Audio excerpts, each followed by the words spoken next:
ఎలా ఇస్తావమ్మా? 2 రూపాయలకు 3 పళ్ళు. 3 రూపాయలు 2 లేవా? గిట్టుబాటు కాదు బాబు. 3 రూపాయలు 2 గిట్టుబాటు కాదని చెప్పానుగా.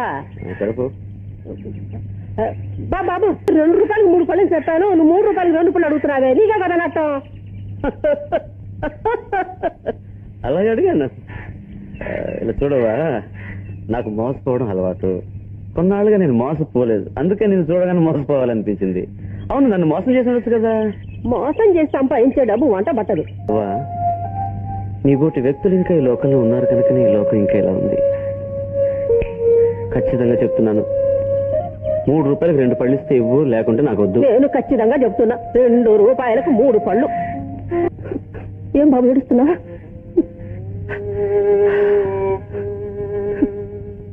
ఇలాంటి మంచి వాళ్ళని లోకంలో చూసే అదృష్టం నాకు కలగలేదవ్వా.